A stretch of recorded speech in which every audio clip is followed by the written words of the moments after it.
I just would like to start this presentation with something that I think is very relevant, and it's a history about Amnesty International. It's going to be a short history. The thing is, Amnesty International is celebrating right now 50 years of existence.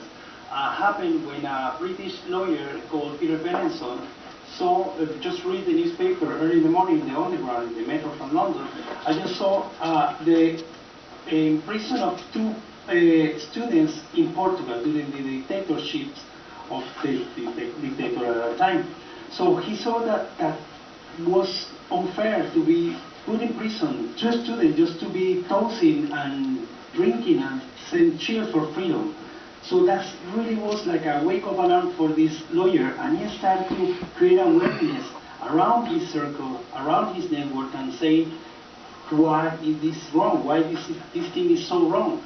Because just because someone thinks different than another person going to prison, that's not right.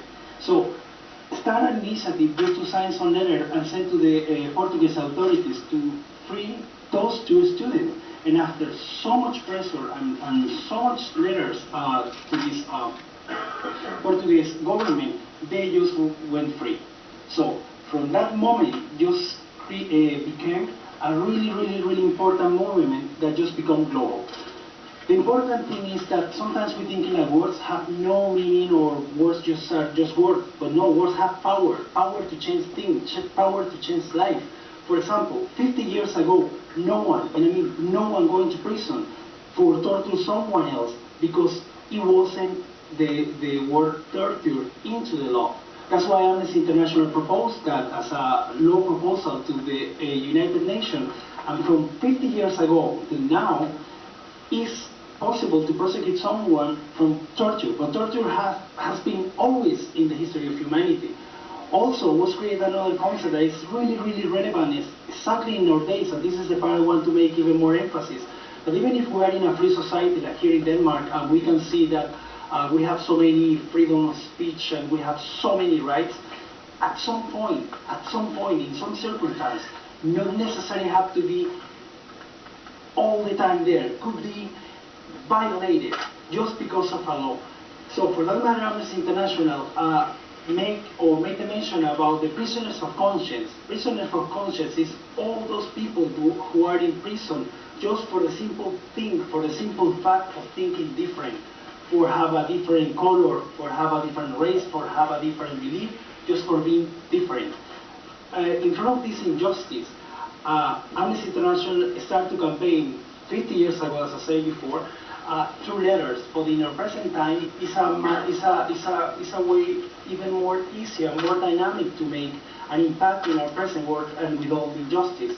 Like this, through emails, through simply make noise for those that are not able to make any noise, to thinking about it, about humanity. Because sometimes we're thinking about humanity and we're thinking about so far away from here, something that's never going to touch me, etc., or maybe a human right violation is happening just right now outside. For example, prostitution could be a result of a human trafficking, and that just affects us and just happening in the corner. The thing is that in Amnesty International, we don't want your money, we don't want any kind of loyalty, blind loyalty. The only thing that we want is that you sign to make a difference. Not for us, not for a sponsor organization, just thinking in the future of your kids, thinking in the future of yourself, thinking in the sustainability of the rights that we have right now and we have to preserve and keep on fighting again and again, because it's an endless fight. Somebody say, I don't remember the name clearly right now, but somebody said that the evil in the world happened not because of the evil people, it's because of the good ones doing absolutely nothing to change the situation. So, we are located here in Amnesty International in San Martin. Thank you very much.